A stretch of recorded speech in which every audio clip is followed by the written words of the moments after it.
Kemi Badenoch. Mr. Speaker, I'd like to thank the Right Honourable Lady for advance sight of this statement, although I must say I couldn't believe my ears, listening to the Home Secretary's statement as if this was their plan all along, when we all know it is another U-turn. After months of pressure, the Prime Minister has finally accepted our calls for a full statutory national inquiry into the grooming gangs. And I welcome that we have finally reached this point. And we must remember that this is not a victory for politicians, especially the ones like the Home Secretary who had to be dragged to this position, or the Prime Minister. This is a victory for the survivors who have been calling for this for years. I have been speaking to many who do not have confidence that a government that ignored their concerns will deliver. But before I turn to the detail of the Home Secretary's statement, I want to recognise the tireless work of those who refuse to let this issue be buried. Survivors like Fiona Goddard, who bravely waived her anonymity, and the parents of survivors like Marlon West, who I spoke to this morning. Maggie Oliver, whose courage in speaking truth to power has been instrumental in bringing us to this point. The late Andrew Norfolk, whose fearless journalism brought these crimes to light, Baroness Casey for her review, and Charlie Peters, who has consistently been a voice for the voiceless. Mr. Speaker, the Prime Minister's handling of this scandal is an extraordinary failure of leadership. His judgment has once again been found wanting. Since he became Prime Minister, he and the Home Secretary dismissed calls for an inquiry because they did not want to cause a stir. They accused those of us demanding justice for the victims of this scandal as, and I quote, jumping on a far-right bandwagon. Yes. A claim the Prime Minister's official spokesman restated this weekend. Shameful. It has been left to Conservatives time and time again to force this issue. 3 times, Mr. Speaker. 3 times. They can mutter now. They all mutter now. 3 times, Mr. Speaker, these Labour MPs voted against the national inquiry. They voted against it 3 times. Liberal Democrats didn't bother to vote at all, asleep at the wheel. Labour MPs voted against a reasoned amendment to the Children's Bill. At committee stage of that bill, they voted against. At committee stage of the crime and policing... Mr. Swallow, I want you to set a good example. It's a very serious debate. Temps are running high, but I certainly don't want you to see you pointing and shouting and bawling in that way. Okay, Ben. Mr. Speaker, they can point and shout as much as they like. They know the truth as we on the side of the House do. Yes. 3 times, I will repeat myself, Mr. Speaker, 3 times. Labour MPs voted against a reason amendment to the Children's Bill. At committee stage of that bill, they voted against. At committee stage of the Crime and Policing Bill, they voted against a national inquiry.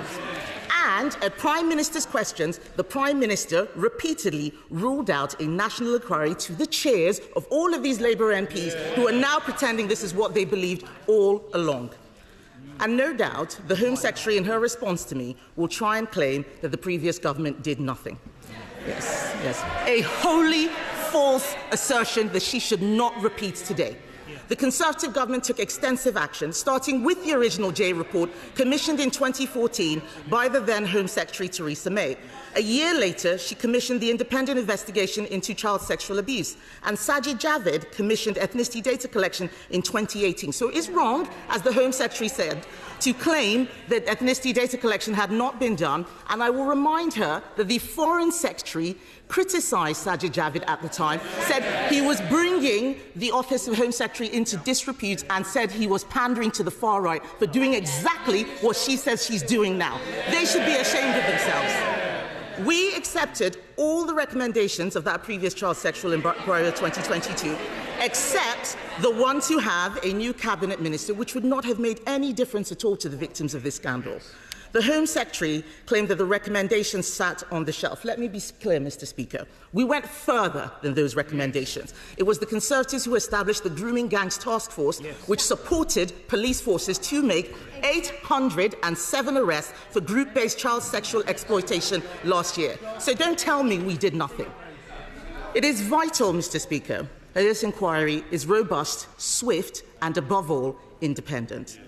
there are legitimate concerns about institutions investigating themselves, especially as some of the most egregious cases of institutional failure occurred in Labour-controlled authorities. They can moan as much as they like, Mr. Speaker, but the people out there believe that is why nothing has happened yet. In Greater Manchester, Operation Augusta was prematurely shut down. In Rotherham, under continuous Labour control since 1974, we saw repeated failures. In Telford, where Labour has predominantly held power, the current MP initially rejected calls for an inquiry while serving as council leader. This inquiry must have teeth. It must start with known hotspots like Bradford and Rochdale, and I commend my honourable friend, the member for Keighley, for his persistent advocacy of this issue. We need clear commitments, Mr. Speaker. For example, will the inquiry examine the role of ethnicity in these crimes, confronting hard truths about potential cover-ups motivated by fears of appearing racist? There's no point then muttering. The Home Secretary said it herself. I spoke to the father of a survivor just this morning, and he told me the survivors need to have someone who is independent that they can go to and trust. It is no use them being forced to speak to the same authorities who ignored them in the first place. So will this inquiry ensure that no one, whether police officers, councillors or council officials, is beyond scrutiny?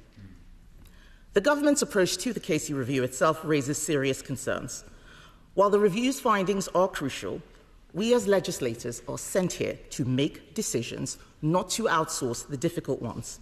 The Prime Minister has waited months for someone to take this decision for him. This is the kind of dithering and delay that the survivors complained about. Mr. Speaker, we need answers to the following questions. The House deserves to know what changed the Prime Minister's mind from thinking this was dog whistle far-right politics to something he must do.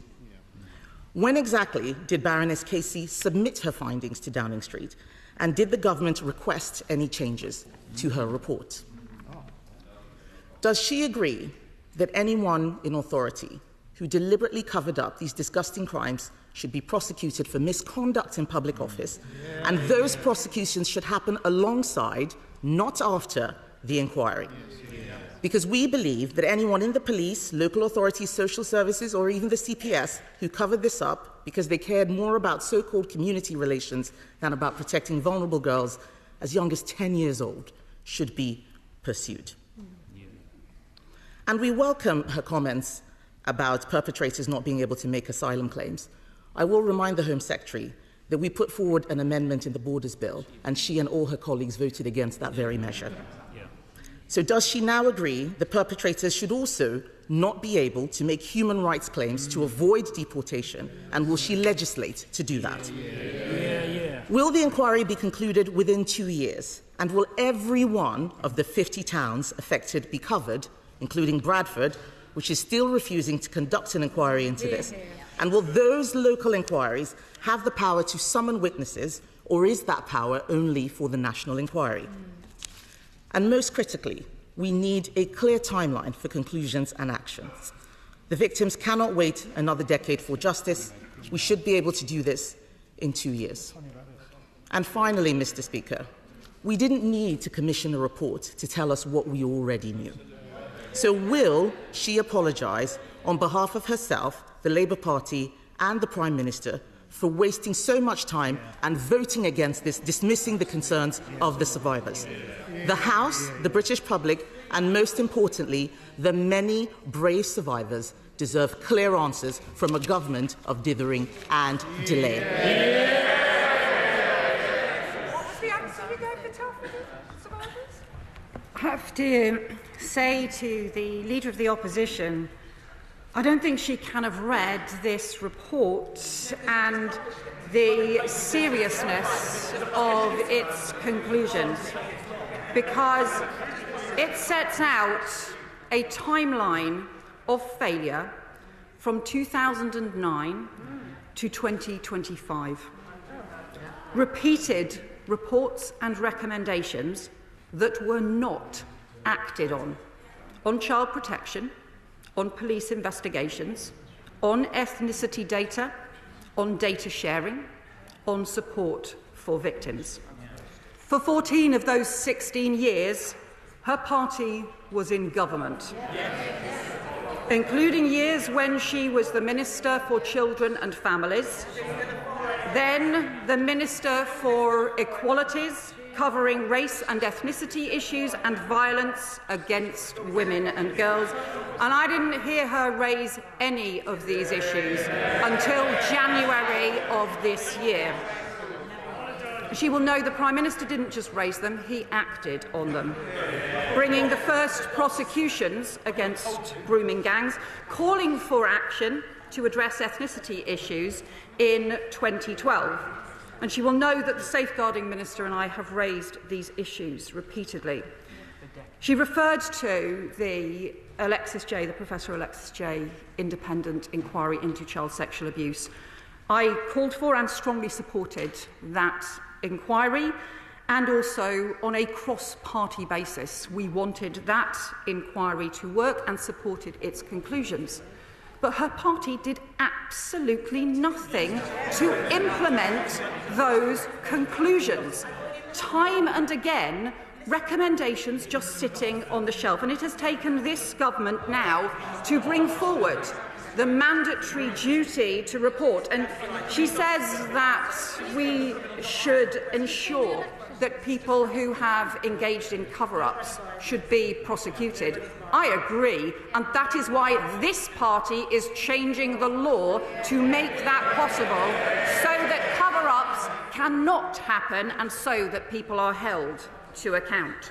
She'll also know that the votes she's referred to, what she wanted to do, and the amendment she put forward, would have wrecked the Children's Wellbeing and Schools Bill. The very bill which includes 2 of Baroness Casey's recommendations strengthening child protection, recommendations that she and her party refused to introduce over 14 years. And I am sorry that she chose not to join in the apology to victims and survivors for decades of failure that was a cross-party apology in 2022. And it should be again if she really had victims' interests and the national interest at heart.